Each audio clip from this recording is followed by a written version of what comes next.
So hello guys, this is Yukta and I am here with the trick table of square of opposition जो कि part 4 है series का, जहाँ पे हम ये ट्रिक टेबल को बनाना सीखेंगे। कुछ बच्चों को इस ट्रिक टेबल के बारे में पता भी होगा शायद, पर जिनको नहीं पता उनके लिए वीडियो बहुत बेनिफिशियल होने वाली है।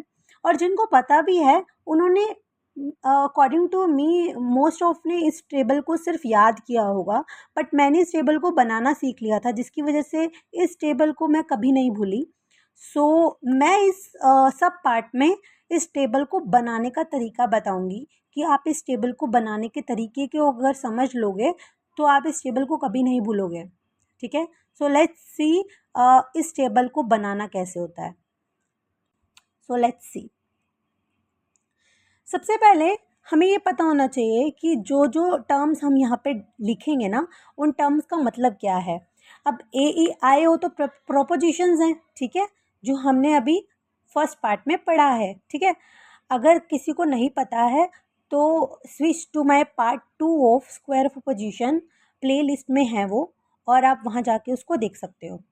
ठीक है, अब उसके बाद जो टी एफ डी मैंने उस टेबल में यूज़ किया है, उसका क्या मतलब है। T for true, F for false, D for doubt और अनडिटरमाइंड केस। ठीक है, अब इसको बनाना सीख लेते हैं। सबसे पहले हमें क्रॉस बनाना है, मतलब एक क्यूब बना लिया 4x4 का, उसके अंदर हमें क्रॉस बनाना है। उस क्रॉस की 2 लाइंस हैं, एक ये वाली और एक ये वाली।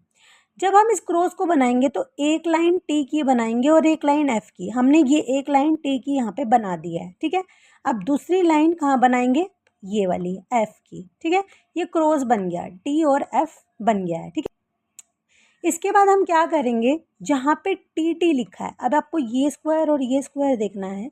जहाँ पे टी टी लिखा था वहाँ पे एफ एफ लिखना है, उसका अपोजिट, और जहाँ पे एफ एफ लिखा है वहाँ पे टी टी लिखना है, जस्ट उसका opposite. Okay, in the last step जहाँ पे स्पेस खाली छूट गया था, यहाँ पे स्पेस खाली छूट गया था ना, ये बचे हुए स्पेस में सब में डी डी लिखना है, that is called undetermined case.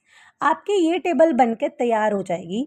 अब नेक्स्ट स्टेप में हमें ये देखना है कि हम इसके थ्रू क्वेश्चंस को कितना इजीली सॉल्व कर सकते हैं।